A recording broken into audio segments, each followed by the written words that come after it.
guys, generic username here. I'm back again with yet another Time Spiral Remastered booster pack opening. Yeah, last time we managed to pull a prime time. That was pretty exciting. I think that's the second one I pulled so far. So yeah, let's see what else we can get out of this. And of course, if you end up enjoying the video, feel free to leave it a like and well, subscribe to the channel. Any support I can get would be greatly appreciated. Alright, so let's start this off with a Brute Force, which costs a single red. It's an instant that says target creature gets +3/+3 until end of turn. Yeah, it's a color shifted giant growth. Amazing. Alright, so the next card we have is Veiling Oddity for 3 and a blue. Creature Illusion.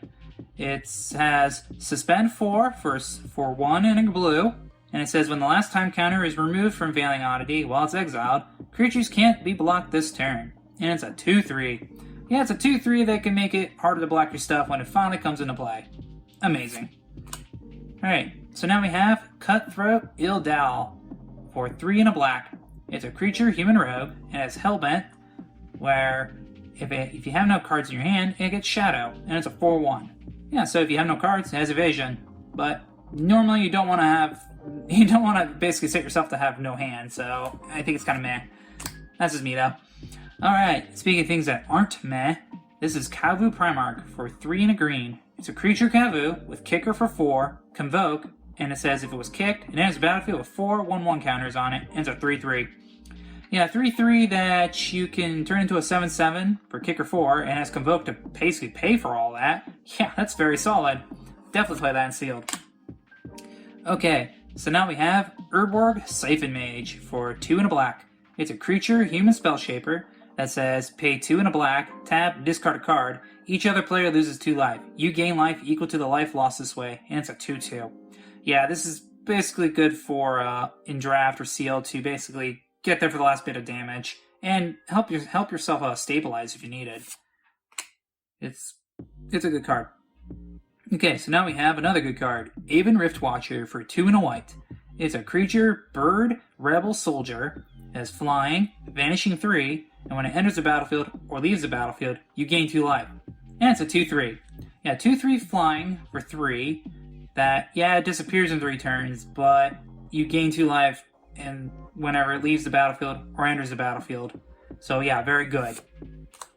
Alright, and now we have color fixing with Terramorphic Expanse. It's a land that says tap and sack it, search your library for a basic land card, put it on the battlefield tapped, then shuffle your library. Yeah, it's just good color fixing. Alright, now we have Benalish Cavalry for 1 and a white. It's a creature, human knight with flanking, and it's a 2/2. Yeah, it's a 2/2 for 2 that with flanking makes it effectively act like a 3/3. Very nice, very good. If you're drafting a white, you want it. And another card that's actually pretty okay for you to play in white, Temporal Isolation for 1 and a white. It has flash, enchant creature, the enchanted creature has shadow, and prevent all damage that would be dealt by enchanted creature. Yeah. So basically, it literally puts a creature in isolation, and it's a weird pacifism. Alright, now we have another sliver. We got Poultice Sliver for 2 and a white. It's a creature sliver, and it says all slivers have pay 2 and tap it to regenerate target sliver. And it's a 2/2. Yeah, a 2/2 that basically gives your creatures recursion. Yeah, that's solid. Definitely play it. Especially if I was in slivers. Okay. And apparently we were into our uncommons, and I didn't catch it. So here's our second uncommon, Kor Dirge. I think that's how I said that word. But anyways, it costs 2 and a black. It's an instant that says all damage that will be dealt this turn to target creature you control by a source of your choice is dealt to another target creature instead. Yeah, that's kind of cool. So you can block our biggest creature. And then you can just be like, okay, your 10/10 is going to do 10 damage to your 7/7 over there. And, oh, it has Death Touch. They both die. Yeah, that's kind of cool. I'd play that, especially if I was kind of in a deck that wanted to take advantage of that kind of stuff. And then finally, our third uncommon is Cryptic Annelid for 3 and a blue. It's a creature, worm beast, and it says when it enters the battlefield, scry 1, then scry 2, then scry 3. And it's a 1/4. Yeah, so this can set you up to dig 6 deep if you really need it. Yeah, that's pretty cool. Yeah, it's got a big butt, so it's a decent blocker. I mean, you're gonna want to play a late game with this guy. if you're playing him, but all in all, I think he's okay. And with that, we should be on to a rare and or mythic, and it's a Magus of the Future. So yeah, Magus of the Future costs 2 and then triple blue. It's a creature, human wizard, and it says play with the top card of your library revealed.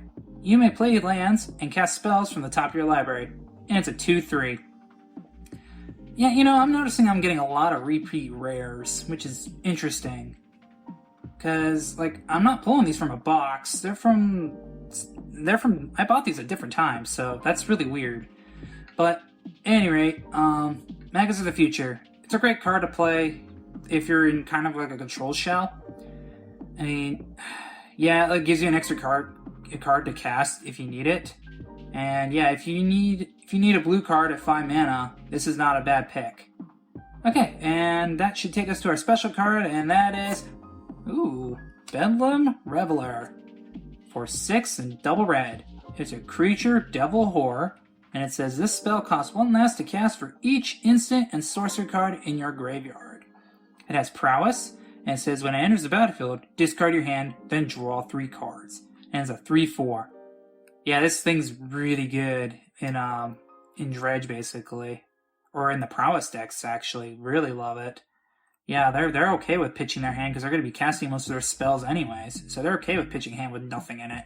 And then drawing 3 cards just to play this guy. Yeah, this guy's solid. And, we got another card. Foil Dread Return. That one's spicy. So yeah, Dread Return. This costs 2 and double black. It's a sorcery, and it says return target creature card from your graveyard to the battlefield, and has flashback of sacrifice 3 creatures. Yeah, Dread Return. It's banned in Modern for a very good reason. Mainly because it's freaking busted. But, yeah, this is a really good reanimate spell. If you're playing Reanimator or Commander, you kind of want this. And we shouldn't have anything else, and nope, just got a monkey. He wants his banana. Yeah, monkey. Okay, and with that, that's everything I have for you guys today. We got Magus of the Future, we got Bedlam Raveler, and we got a Foil Dread Return, which, yeah, I think those were pretty good pulls in my opinion. And with that, that's everything I have for you guys today. If you ended up enjoying the video, feel free to leave it a like and, well, subscribe to the channel. Other than that, I hope you have a good day, a good night, and I'll catch you next time. Peace!